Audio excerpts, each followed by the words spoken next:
Bonjour à tous, aujourd'hui dans cette vidéo nous allons résoudre l'exercice numéro 2 de la feuille d'exercice sur la déshydratation d'un alcool. Alors la première question, on nous demande de donner la formule semi-développée ou topologique du butane de Hall. Alors pour cela, eh bien je regarde ici.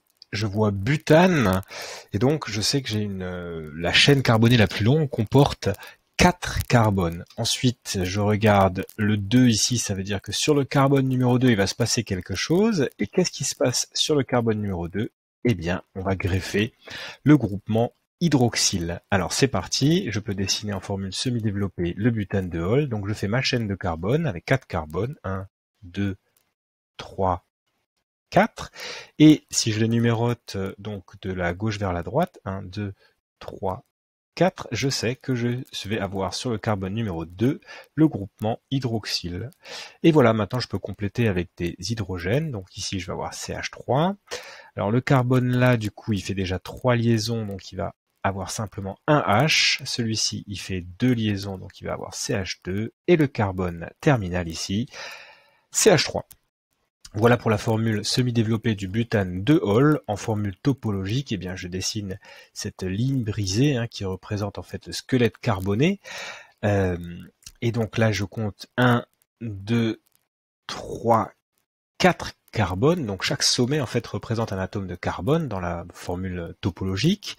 Et sur le carbone numéro 2 qui se trouve ici, je vais greffer le groupement hydroxyle. Voilà. Question numéro 2, ça c'est bon. Question numéro 2, quel est le nombre total de ces isomères qui possèdent la fonction alcool?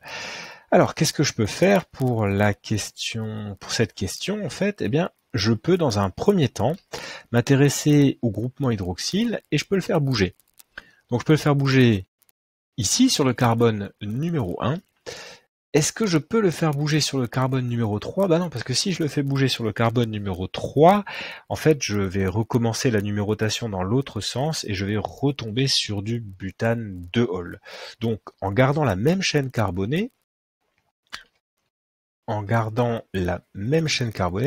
je vais avoir une seule autre molécule qui est le butane 1 Hall. Donc, je mets CHOH, CH2, CH2, CH2 et CH3. Donc, voici notre premier isomère, un isomère de position de fonction, en fait, où le groupement hydroxyle ici a migré sur le carbone numéro 1. Donc ça, c'est je vais le nommer quand même tout de suite, c'est du butane-1-Hall. Voilà. Avec la chaîne carbonée de 4 carbones, on peut rien faire d'autre. Donc on va se réduire à une chaîne carbonée de 3 carbones. Donc si je prends 3 carbones, la seule possibilité c'est d'avoir un méthyle sur le carbone numéro 2, donc sur celui-ci.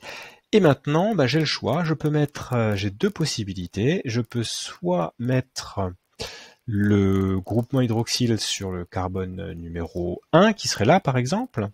Donc si je vous numérote les carbones, ça nous fait 1, 2, 3. Et donc je peux mettre le groupement hydroxyle ici. Donc lui aura CH2. Ici il est fait déjà 3 liaisons, donc il n'a que 1 H. Et celui-ci, le carbone terminal, aura 3 H.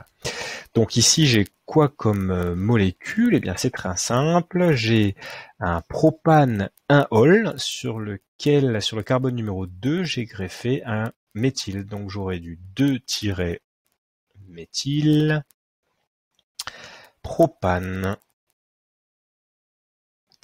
1 Hall. Et puis la dernière possibilité, c'est tout simplement de faire bouger ce groupement OH ici, de le faire bouger sur le carbone numéro 2.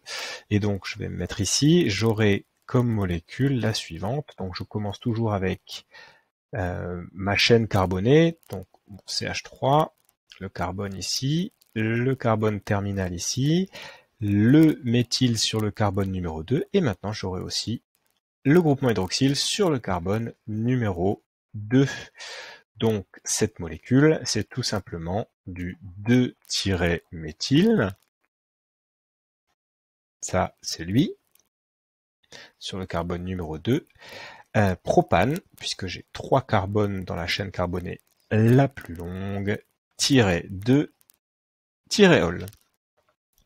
Et voilà pour la question numéro 2. Voilà. Maintenant, la question numéro 3, montrer que sa déshydratation conduit à un mélange de 2 alcènes, l'un d'eux est en fait nettement majoritaire, celui qui est symétrique. Donc là, il faut reprendre le butane 2-ol qui est ici. Et donc, ce qui va se passer, c'est une déshydratation. Donc, on va avoir le OH ici qui va pouvoir partir en emmenant soit l'hydrogène qui est là à sa gauche, soit l'hydrogène, un des hydrogènes en fait, qui est là à sa droite. Donc, effectivement, ce qui va se passer, c'est qu'on va avoir 2 alcènes possibles. Soit si c'est le H qui est là qui part, eh bien à ce moment-là la double liaison va s'établir entre le carbone numéro 1 et le carbone numéro 2. Soit si c'est le H sur le carbone numéro 3, eh bien la double liaison va s'établir entre le carbone numéro 2 et le carbone numéro 3. Alors c'est parti, je remonte ici et je vais garder le butane de Hall. Donc dans un premier temps, je vais faire partir ce H ici, le OH ici, donc il va me rester CH2, double liaison ici, donc je forme un alcène, ici CH, le carbone numéro 2, il a perdu donc son groupement hydroxyle au cours de la déshydratation, et puis le reste est totalement normal, donc CH2, CH3.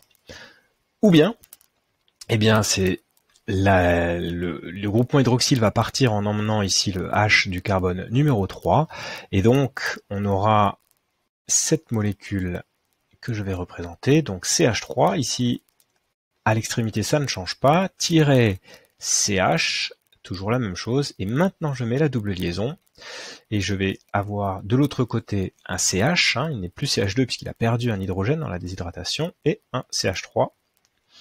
D'ailleurs on voit bien que c'est lui l'alcène symétrique, c'est elle la molécule symétrique, donc c'est elle qu'on aura comme produit majoritaire. Allez, je les nomme rapidement. Eh bien ici j'ai une chaîne carbonée de 4 carbones, la double liaison est sur le carbone numéro 1, donc j'aurai tout simplement du but-1-N, alors qu'ici on a quasiment la même molécule, sauf que la double liaison est sur le carbone numéro 2, donc j'aurai du but-2-N.